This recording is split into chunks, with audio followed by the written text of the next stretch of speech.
welcome, ladies and gentlemen, to the first independence debate of Edinburgh College organised by your Student Association. And just a wee bit of background, the purpose of the debate is to let students and staff know about the big issues surrounding independence ahead of the referendum, which will take place next year. And joining us today is our panel of experts, Marco Biagi MSP, Neil Findlay MSP, and chairing our debate is Stacey, Devine. I would like to give apologies from Jeremy Purvis from the Devo Plus campaign, who is currently up to his waist in snow on the borders, so apologies from Neil there. We're going to be taking as many questions as we can get through from the audience, and we've also got some questions that students have given us that couldn't be here today as well. Please put your hands together for Stacey and our fantastic panel. Stacey, could I make a request on the housekeeping before we begin, that the guys at the front of the couch be careful who you're sitting with? Good point. So hello and welcome here to Edinburgh College for the debate today on Wednesday on independence. My name is Stacey Devine. I am the NUS Scotland Women's Officer, so I'm full-time.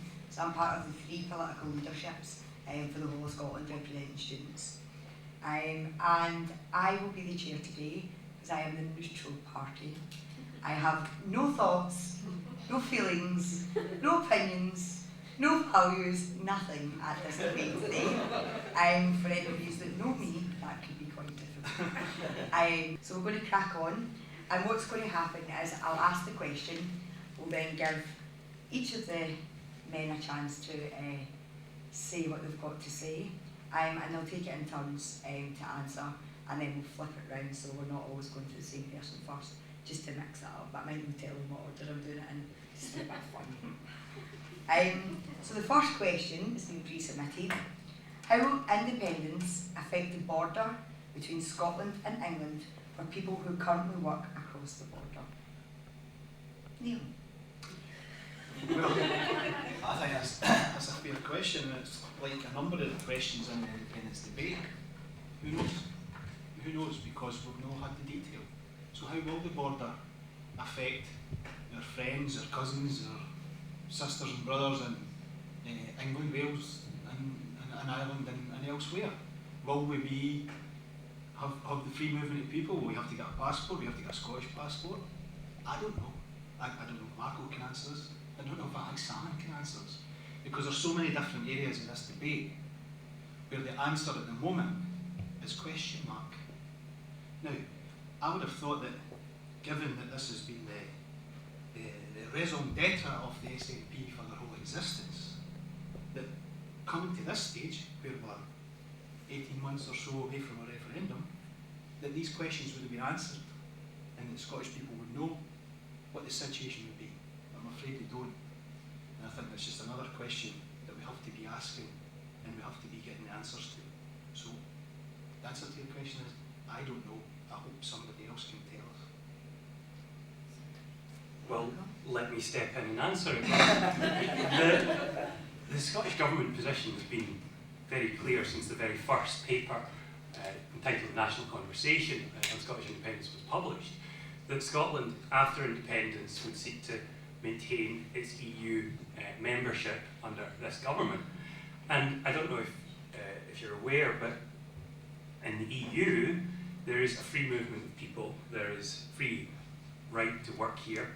Many, hundreds of thousands now actually, of Eastern European migrant workers have taken that right in Scotland to work. And that right will continue. That right already exists and is exercised in no small part by Irish people working in the UK. There's about 400,000 people right now from Ireland in the UK working. There are, at last count, over 2.25 million people from the rest of the EU working in the UK. And that kind of free movement of people will continue, because there are a couple of refrains that come from the No campaign. One of them is uncertainty. They like to suggest there's uncertainty, when in fact we've been giving quite clear answers for a very long time. But the other one is they like to portray this idea of separation. In Europe, countries have flows between them. They work together. There's a partnership. That's the kind of partnership I want to see continue. That's the kind of partnership that will continue very easily after independence. And I think the people that have come here to Scotland over the years have enriched Scotland. I have an immigrant family background myself, if you go back a generation or two. That kind of free movement will continue, and long may it do so. Will an independent Scotland keep the pound or go to the euro? Marco? My turn to start this time. Yeah. Well, Or not? this is one of those areas where there are two positions. Now, I'm hoping that Neil will be able to keep up. There is the position of the SNP. This isn't uncertainty. There's the position of the SNP. We want Scotland to maintain the pound for a period of at least 10 years. That is what we would do in government. But there are two votes coming up. There's a vote in 2014 and there's a vote in 2016. The 2016 vote is to decide the government of the independent Scotland. Should people vote yes, just as if you vote no, it'll decide the government of the Scottish Parliament. Now, for me, a fundamental principle for independence is that it is down to the Scottish people what happens. Now, the Scottish people are entitled in 2016 to choose a party other than the SNP. They may well choose to vote for a party that wants to join the euro. They might want to vote for a party that wants to have a separate currency.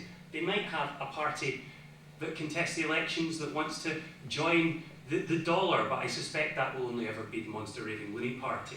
Fundamentally, though, the point is that that decision will be taken by the Scottish electorate in future according to the votes of the Scottish people, as opposed to the current situation where the decision will be made on a UK basis, and however Scotland votes, whatever Scotland's economic interest is, it doesn't matter because we will always be outvoted. And if that's uncertainty, well, I'm afraid it's a very good uncertainty. It's the kind of certain, it is actually a certainty that what Scotland wants, Scotland will get. That is true for the currency, and it's true for all aspects of government after independence. Yeah. Actually, Stacey, I think this is one of the most fundamental things about what is the currency, who controls it, and what is going to be the financial situation in the new, or whether we've got independence, whether we're not. Alex Salmond said a few years back, and I wrote this quote down because I knew the currency question would come up because people, again, don't know the answer.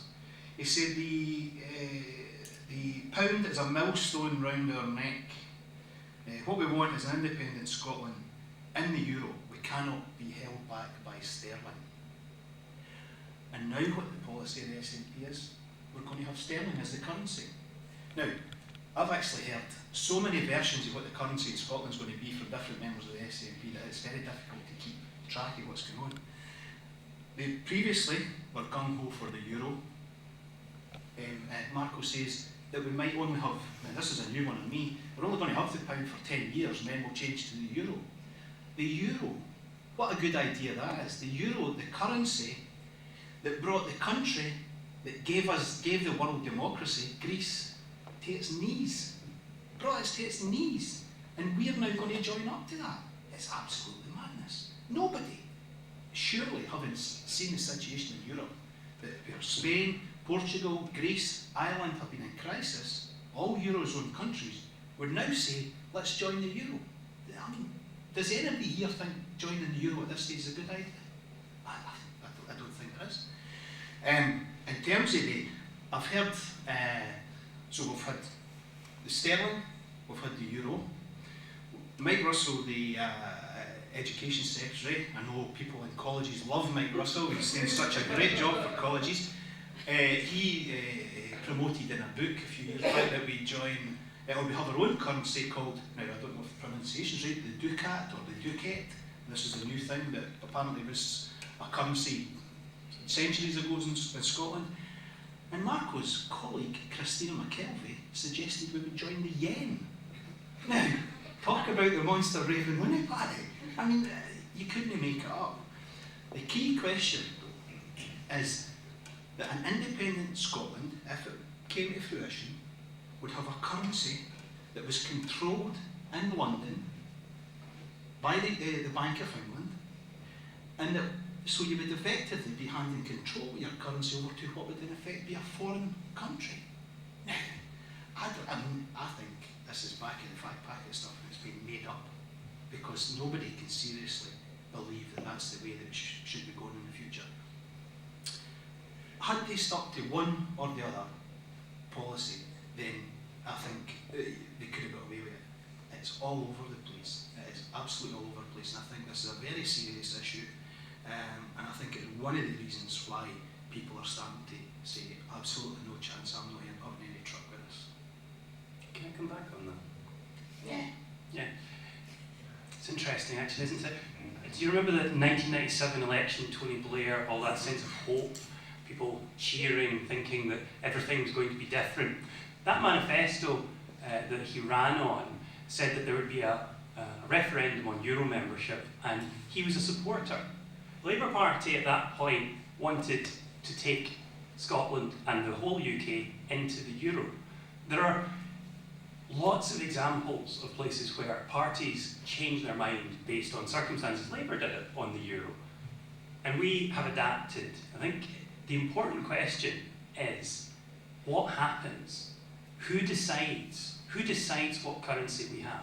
Because right now, not even the Euro, the Euro isn't the European dimension anymore. The real question is, are we even going to be part of the European Union?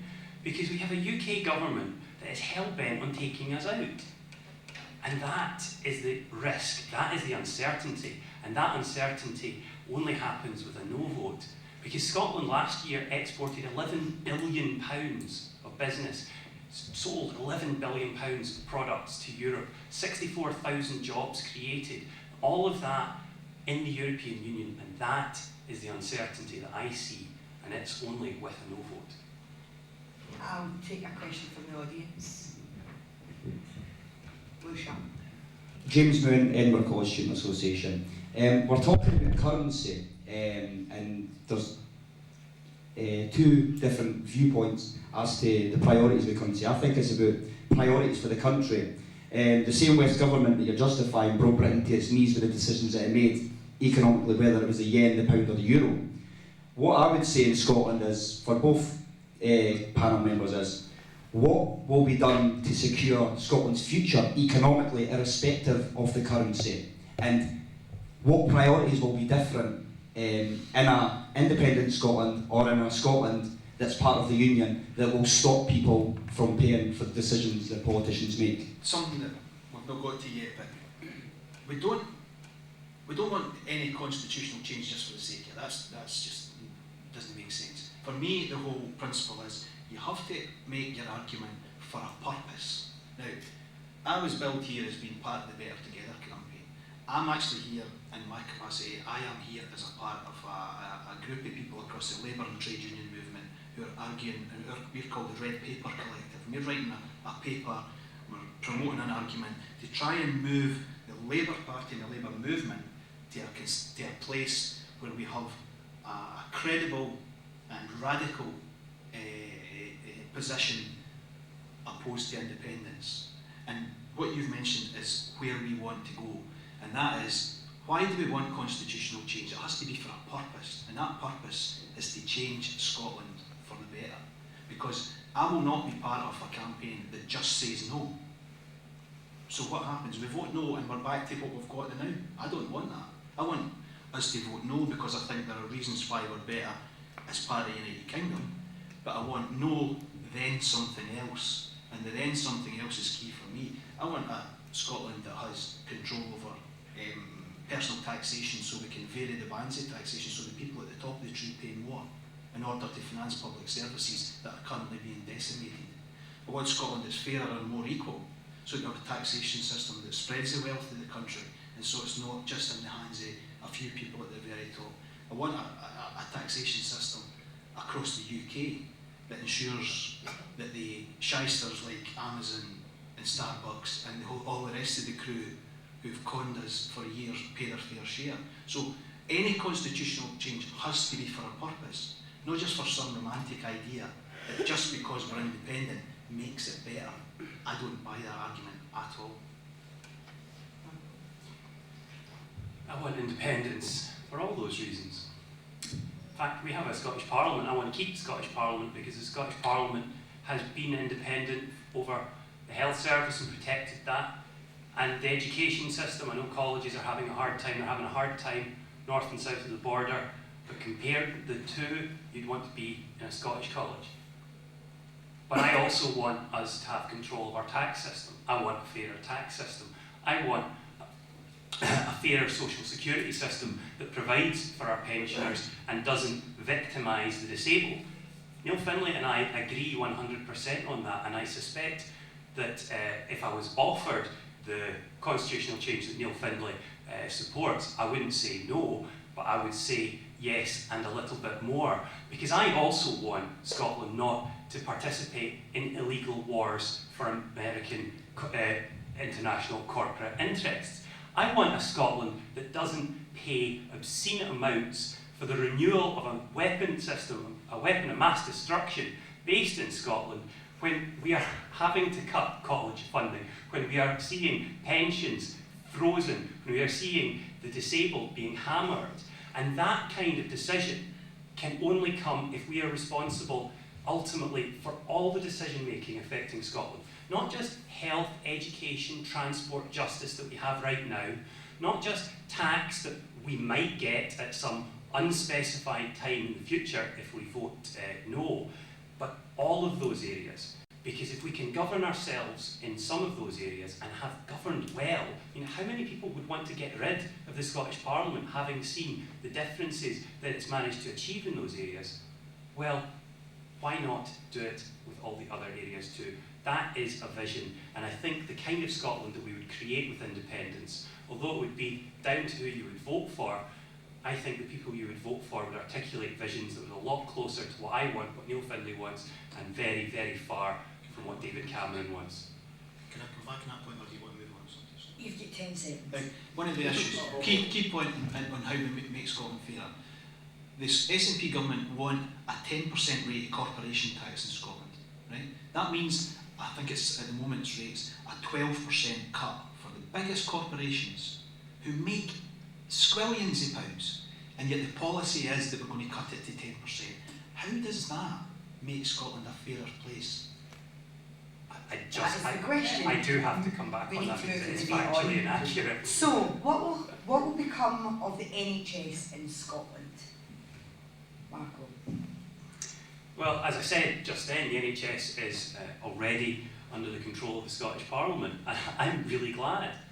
If you look at our education and justice systems, they've been different, separate, I suppose you could say, for as long as Scotland's been part of the UK. They've always been distinct. The NHS was set up in the 40s, 1948, and many people think of it as one of the best things about being British. But the fact is, there are now two NHSs. There's the one north of the border that's still free at the point of need, that has free prescriptions, so that if you're diagnosed with a condition, you can get the medicine you need, whether it's in an A&E or from a GP. And there's the NHS south of the border, which has been handed over to arm's length organisations where private healthcare is increasingly used, where a reform package being brought forward by the UK government threatened to hand the whole thing over to international healthcare private interests in the name of handing it to GPs. All of those changes stopped at the border, and I am delighted that that is the case. I think the NHS is a perfect example of why, when we do things differently in Scotland, we do them better. Okay, yeah.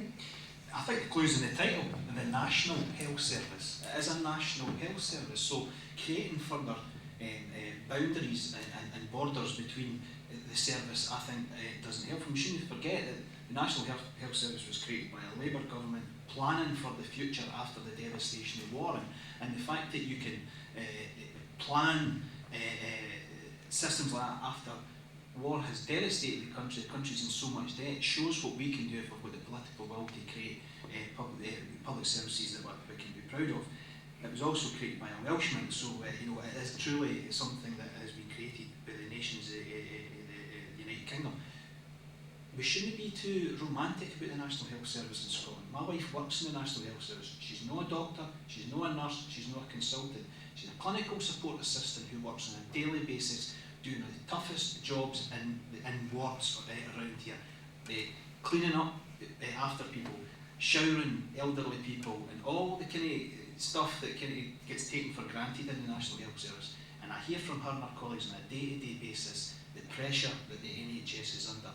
They can't get materials, the staffing is stretched to the maximum. I heard she told me of a case last week where they had 14 chemotherapy patients with one nurse looking after them all night. You know, and this is not politicians making up exaggerated stories. Over Christmas there was a crisis with beds because of the virus that was spreading. And okay, that would always happen when there's an outbreak and stuff like that. But on top of the pressures that we're already under, it was horrendous. And in my own area in West Lothian, children's ward at St John's Hospital was closed for 3 weeks over the summer because two doctors took their holidays at the same time, and we could not, and nobody would cover. We couldn't get the cover for to cover holidays. I mean, it's crazy. So we shouldn't be too romantic about what's happening in terms of the NHS in Scotland. There are real pressures. The NHS was put on an amber warning by Audit Scotland. I don't think people realise that. That is not a good sign. However, it's like any public service. If we have the political will and the political decisions to invest in public services, whether it's colleges or whether it's the National Health Service, then the service will thrive and develop. If we starve these services of funds, then whatever service it is, they cannot function as they are at the moment. It's as simple as that. I'll take a question from the audience. I see that guy at the back. I'm Graham Smith. One of the things, Neil's actually burst a bit of my bubble in this question, to be fair, because when I look at the Better Together campaign, it seems to be led by fear, uncertainty and doubt, and I completely hope that the Red Paper Collective actually overtakes that message and kind of puts out a positive vision of Scotland. Because you just look at the trade unions, they're saying they're not going to take either side because neither campaign is good enough just now. Personally, for both of you, how do you feel a more positive vision for Scotland would be post 2014? I'm going to ask you to be a wee bit more specific because that's a very wide question. Right, that's fine. Can you see either campaign changing from negative messaging, like the Better Together stuff, and like the SNP's Cybernet Army on the Scotsman Cliffons? My New Year's resolution was to stop reading comments on newspaper websites, but I mean, that was my New Year's resolution last year. I think if you look at what's actually coming out of the Better Together campaign, leaving aside people that are up at 3 AM tapping away on the Scotsman website, you see a vision of a Scotland where things are under our control, where we make our decisions for ourselves. And you see the talk, as I've been saying, about maintaining the principles of the NHS, seeing alternatives to spending billions on weapons of mass destruction, on building an international reputation that's more about building peace than waging war. Those sorts of vision statements only come from Better Together. I've not seen anything positive from the other side. So perhaps, you know, if you're asking for positivity, I should maybe hand it over and give Neil a chance to say something positive about the Better Together campaign, which he's already tried to dissociate himself from. No, I mean, I'm a socialist, therefore I'm an optimist. That's the reality. You know, as a socialist, you believe that tomorrow's going to be better than today, and I'm always, as Marco says, I'm full of sunshine and full of beans, and you know, in terms of my vision for the future. What I think we should be doing is saying, why do we want constitutional change? I mentioned this already. What's your vision for the future? If we do that, then I think people will come to our side of the argument. But I don't think the argument, as I've repeated before, it's not no then nothing. It has to be no then something else. If it's no then nothing, I fear people will just grab at the option that Marco suggests. So I'm absolutely with you in that. I would like to sort of dispel this myth that that somehow one side is negative and the other side is positive. I mean, actually there's a bit of me that, you know, to kid on that everything in Scotland is just so brilliant and positive makes me want to puke, to be honest, because in people's daily lives and your community, you know in your community that the health service is under pressure, that people are getting made redundant, that factories are closing, that the local government's under pressure, that the schools are under pressure, that classroom assistants are getting paid off. And the fact that politicians ram down your throat that everything's brilliant and it's all going to be even better in an independent Scotland doesn't bear up to the, I'm sure it doesn't bear up to the reality in your community. I can absolutely guarantee you. In working class West Lothian where I live, it ain't the reality, it's not the reality. So I think people can see through all this sort of, let's be supremely optimistic about everything in a some kind of North Korean way that tells you everything's fantastic when actually it isn't on the ground. The other thing I would say is in terms of negativity, I will guarantee you, I'll almost guarantee that, I know we've got students here filming this tonight, when this goes out, the abuse and the criticisms that will be heaped on me for being here and telling you the answers that I have from the cybernats, as you mentioned them, it will be appalling. It will be absolutely disgraceful. And that is the negative side of the Yes campaign that you don't see because they do it online. I mean, I know people, they talk about their families, the personal abuse heaped on people. It's absolutely disgraceful. So the fact that that's happening and it's not seen in the public domain like this doesn't mean that there isn't negative campaigning from the other side. There is, and some of it is really quite nasty. Okay. I'll take another question from the audience. Green top. Hi, my name is Harriet and I work at Edinburgh College. Firstly, I just wanted to ask, to say to Marco, about your point about not reading comments. I think that that's a very valid form of outlet for lots of your constituents, whether they're ranting or not. So I just wanted to address that. Secondly, yesterday on the radio, I heard there was a 20%, there was a poll and it was that 20% of people are for independence in Scotland. And I just wondered how seriously you take that, your party takes that, whether you're concerned by it, and if you do take it seriously, what does it mean in general? That was a study that was done last summer. It was academic. It's a very strong survey. It's something that is trusted, but it asked more than one question. That was a question offered the prospect of a wholly independent Scotland separate from the UK, which I would say is not the most sympathetic of wordings to independence. There was a second question which asked whether you believed that Scottish Parliament should make all the decisions affecting Scotland, whether they should be a mix or whether it should be Westminster, and in that, all decisions for Scotland was the most popular option, although it's split fairly evenly across the three ways. And if you ask people in the same polls and different question which said who should have the most power over how things are run in Scotland, Westminster or Scotland, it was 64% for the Scottish Parliament.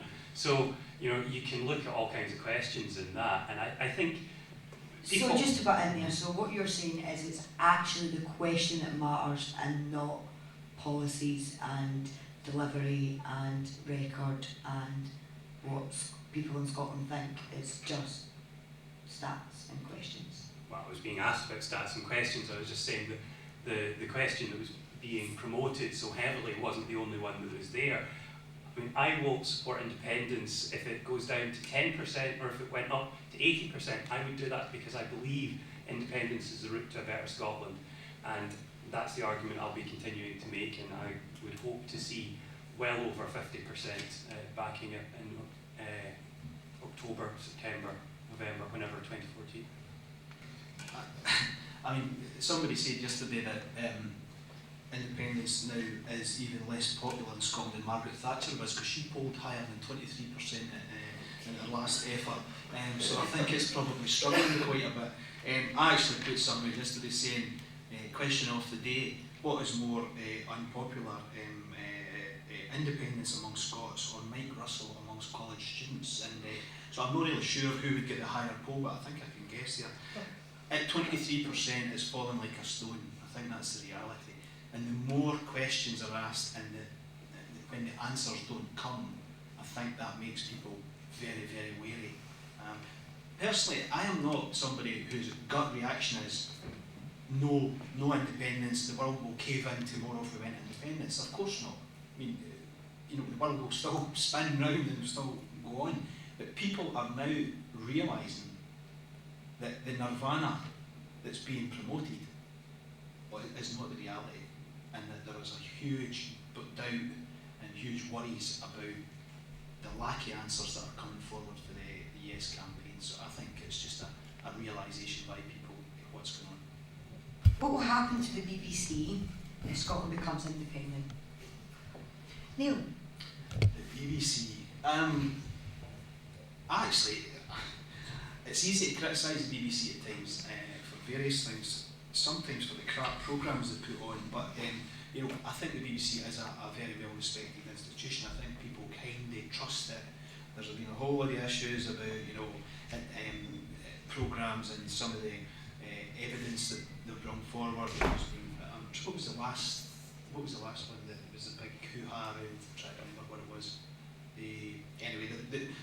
Over the years there's been real questions about some of the journalism that's on within the BBC. But actually I think people, considering we pay the licence fee, people have quite a bit of confidence in the BBC, like it, and who knows what who knows what the situation would be. I think Alex Salmond has said that they would like a station that is similar to RTE in Ireland. Well, maybe you watched RTE in Ireland, you might not be too keen on it. So I don't know. Again, another question to be answered. The BBC, we get great advantage from that because it's a world service, there are worldwide networks, there's all the different features that go on within the BBC. I would think people would want to keep that. But again, that would be into the negotiations after independence. So everything that they don't know the answer to, we get told, oh, we'll negotiate that after independence. Well, Bring in Marco. Well, as you can see, one person's uncertainty is another's. The Scottish people will have their say in what we decide in elections and in the negotiation process will be what happens, as opposed to having to go with what the rest of the UK decides. I mean, I'm a big fan of the BBC. I use the BBC News website for most of my news gathering. It gets to the point where if I actually see a picture of people, I don't recognise them because I'm used to just seeing their name and the quote from them. That's just how I get my news, and I think that's the case for a lot of people that will consume their news from online sources, and BBC seriously clearly the best. But to look at the Irish example, the Irish don't get RTE instead of the BBC, they get it as well as the BBC. And the BBC's global network is heavily dependent on their partnership with ABC, an American private company where they share correspondence in a great many situations. That's why you often get American accents on some people in the more obscure locations, and how for a long time BBC News 24 used to have overnight an American news programme, ABC World Today. Just as with Europe, just as with all other issues, there is an interconnectedness that goes across states.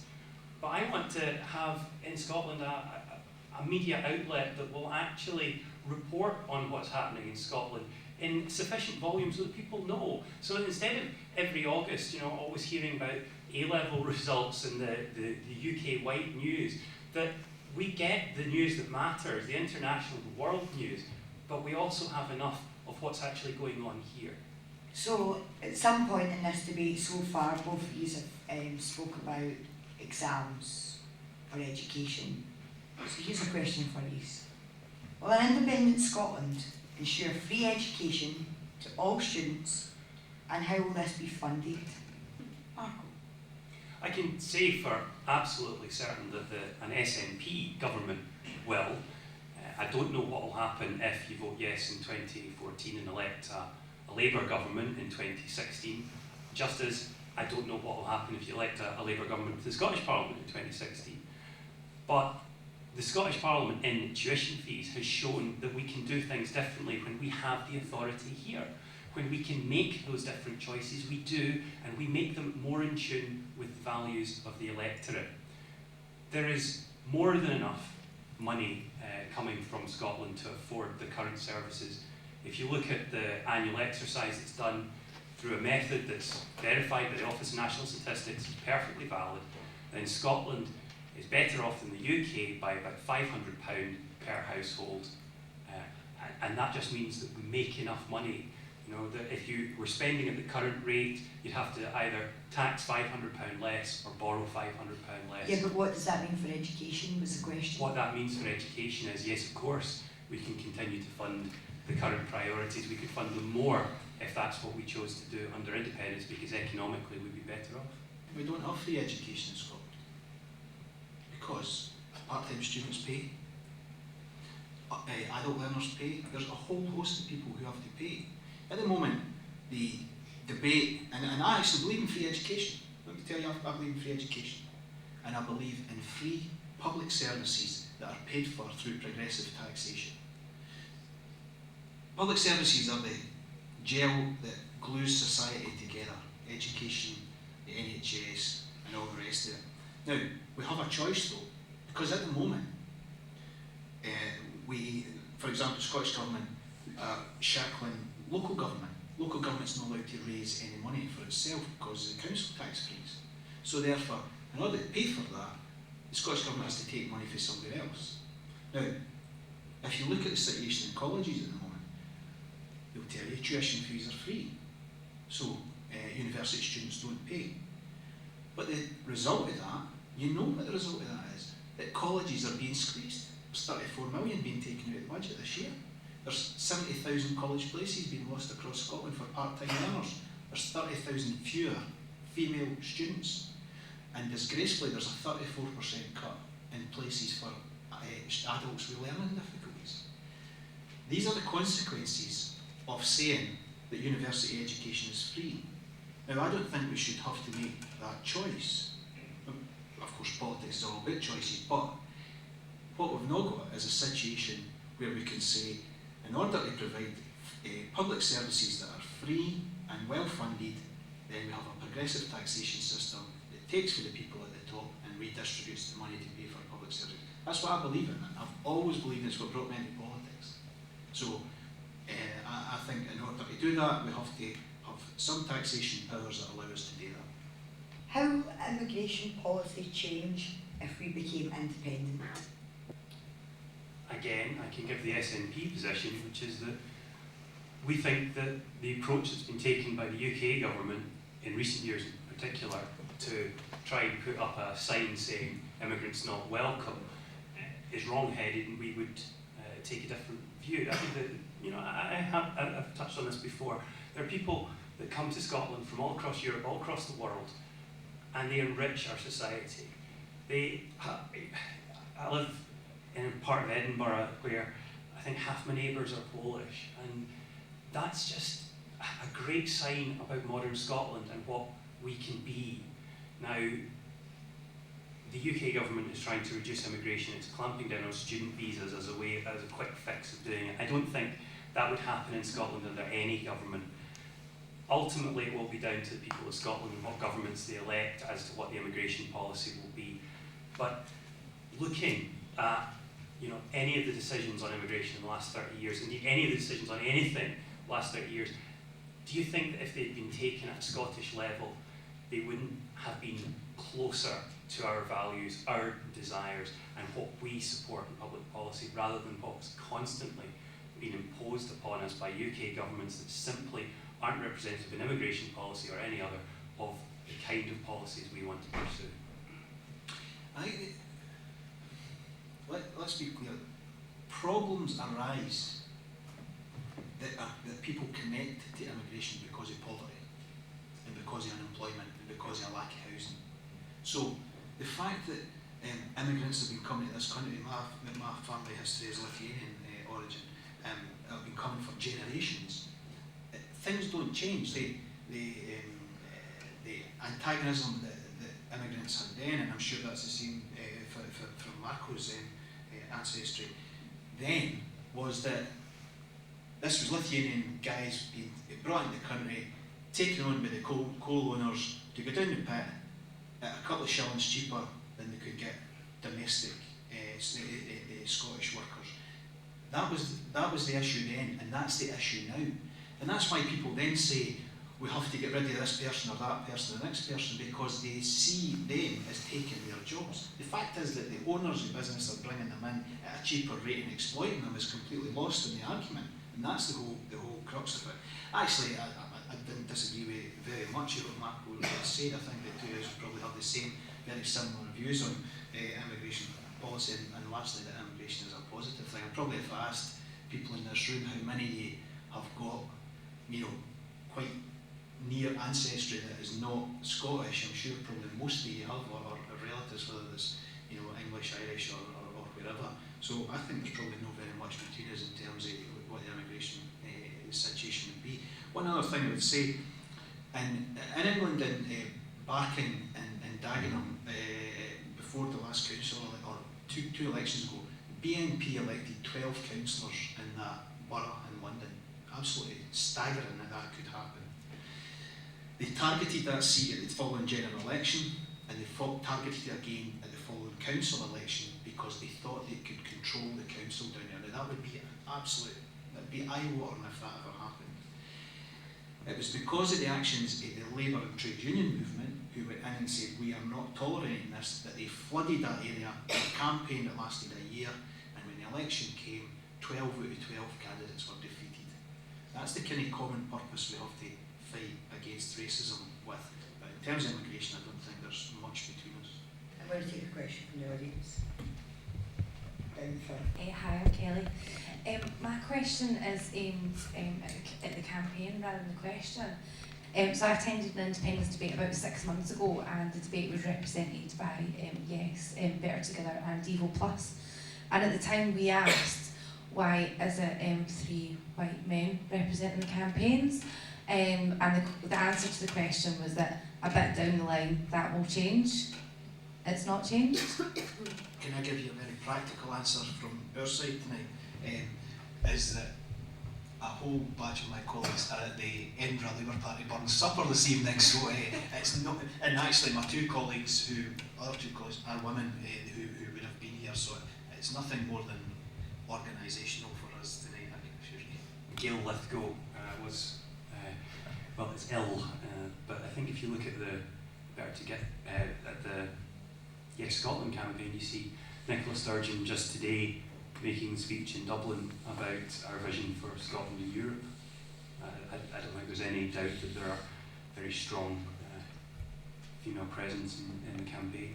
So that's all fair and well, but when you're asked to turn up to a panel, that we're still sitting with the same argument. So picking up on the audience point of view there, you're saying about Nicola Sturgeon, you're saying about Gail, you're saying about your colleagues, but when is it going to change? I actually don't think, and certainly in representation in the Scottish Parliament, that there has been massive advances in terms of, certainly within my own party, women's representation. I think that was right. Labour took a very deliberate policy in 1999 to twin constituencies, so that it was a man and a woman, and so you guaranteed female candidates would come through, because historically in all political parties there's been barriers to that. So I think there has been major advances, and a lot of that has been driven by, within my own movement, the trade unions demanding that happen. So we've made quite a big bit of progress in quite a relatively short time, given the history of what went on before, where things hardly moved in decades. Yeah, back in 1999 we didn't have a twinning system, and we managed to elect 47% of our parliamentary group being female. Unfortunately, that has fallen back, and we have been doing everything we can to try and bring that back to equality, although we have always taken a view that positive discrimination is a contradiction in terms. There was a debate about quotas at our last conference and gender equality.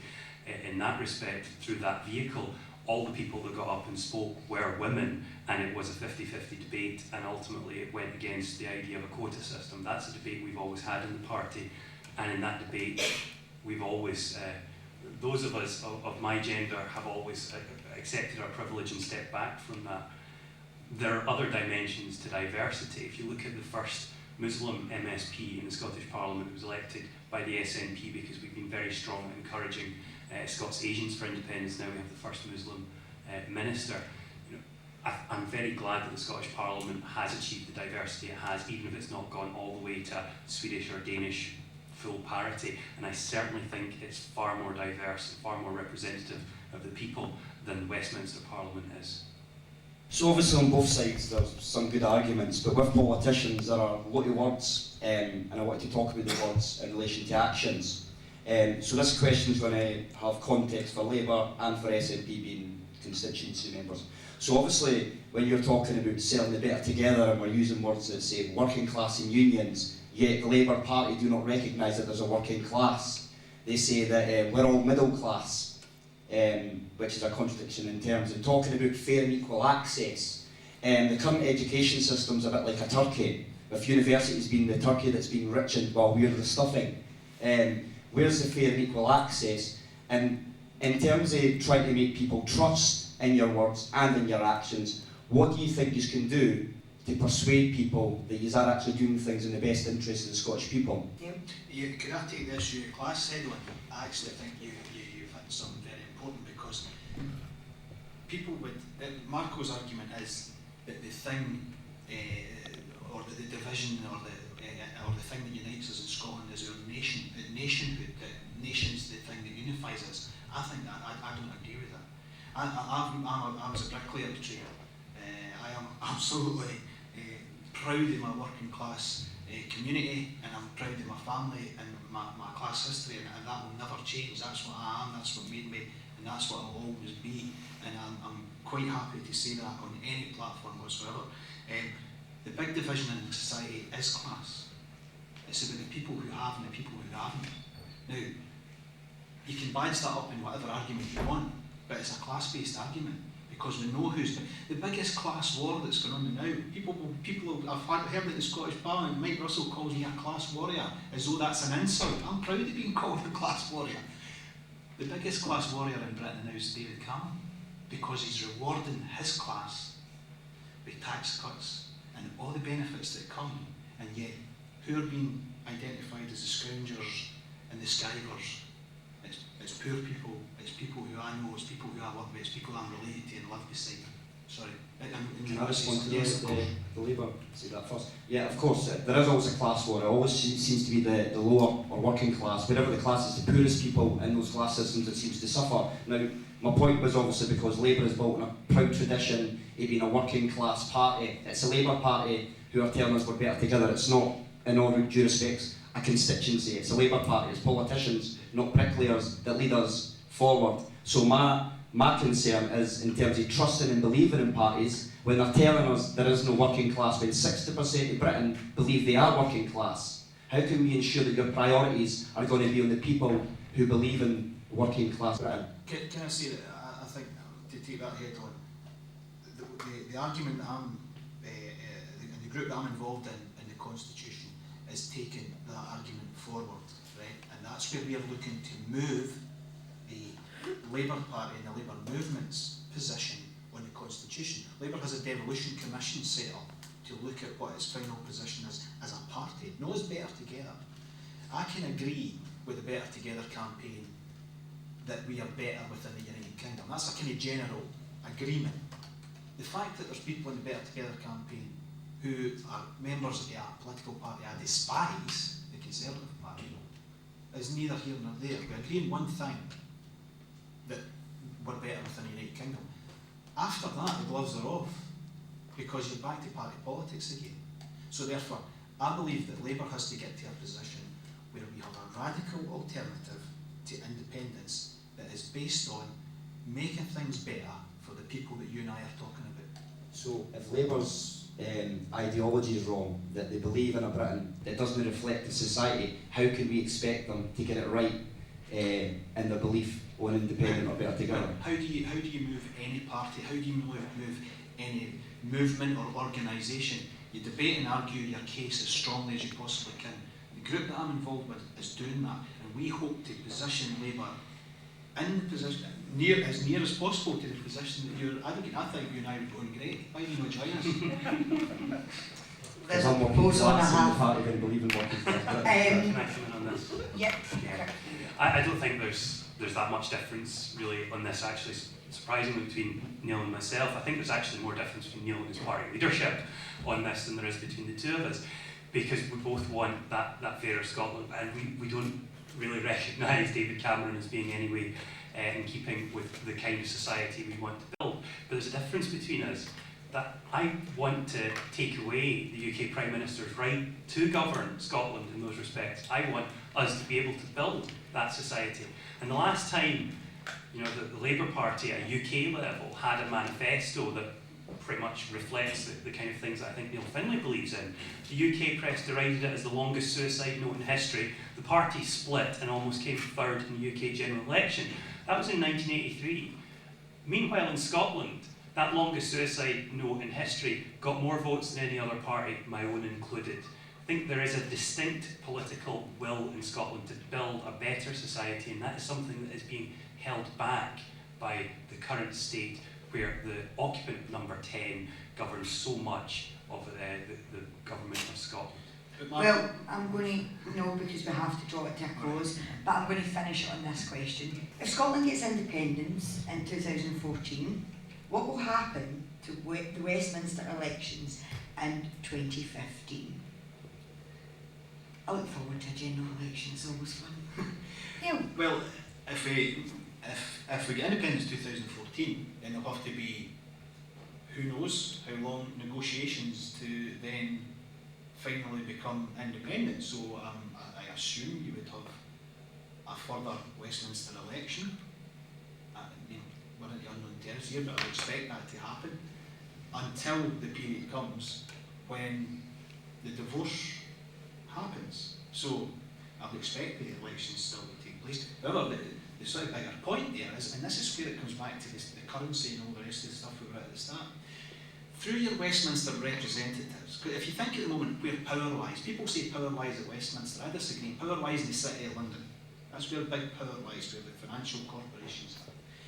Through their representation at Westminster, MPs, and it might just be theoretical at some point, because at the moment, particularly because the Tories have got a hands-off attitude to the city, but through your representation at Westminster, you've got some influence over the policies that affect these big, huge corporations that dominate so much of their lives. If we have independence, you've no MPs at Westminster, and does anybody think that all the corporations are just going to suddenly get their bags and say, oh, that's us, we better go way up to Scotland? Of course it's not. They're still going to dominate, and you're going to have even less influence and power over any of these organisations. So actually, in that regard, independence is giving power away, and I don't think people are realising that. So, Westminster elections, I think, probably would take place for a while, and then they would all get turfed out of their jobs, because we would now be in a different ballgame. It's quite a depressing vision. I mean, I think the City of London is important, but I mean, I have a bank account with probably it's a terrible admission, the subsidiary of a Spanish-based company. I get my electricity from Scottish Power, which is a subsidiary of a Spanish partner. I have an O2 phone, all of, again, Telefonica, Spain. You know, capitalism isn't just in the City of London, and we all have dealings with businesses that go beyond that. And yes, we do live in a world where international companies are very important, but I would rather have, as I've said many times, the government of Scotland and representing the values of the people of Scotland in our dealings with those international companies. And frankly, looking at either David Cameron or Tony Blair, I would trust any occupant of Bute House over them. Indeed, having seen what happened to Gordon Brown when he was Prime Minister, any occupant of Downing Street that could ever get elected. But in terms of the question, the process for independence is such that if there is a yes vote in 2014, there will be negotiations to divide up the assets. I mean, Scotland has been contributing about 9% of the tax, so we own 9% of the estate. In a lot of the cases, that's a simple process. Who gets to see these, man? If it's physically based in Scotland, the odds are it'll end up being the property of the Scottish Government. 2016 will be the first election to an independent parliament. I'm not terribly concerned about the 2015 elections, and that's something that will be dealt with in the negotiation process. But I would like well, the I beg to idea. differ with you there. I think there's quite a lot of people in the audience here that actually are really looking forward to the general election. Well, here's an alternative. 2015, a Westminster election, if we've had a no vote, to quote the West Wing, it's between the lesser of who cares. Or a 2016 election, where you have Scottish parties with all the potential, the Scottish electorate that has consistently rejected the Conservatives. The Conservatives didn't come a close second in the last Scottish vote in the Westminster election, they came a distant fourth. But a Scottish election where the people that are sent to the Scottish Parliament can govern in the interests of Scotland on everything, not just the health service, transport, education, justice as currently happens, but everything. Where those decisions are made in Scotland by people elected by the voters of Scotland. That is the vision, and that's 2016, and that's why I think 2015, hopefully, will be a bit of a sideshow. Well, I hope that's answered some questions for you. Thank you very much, and let's go and have a wee nap.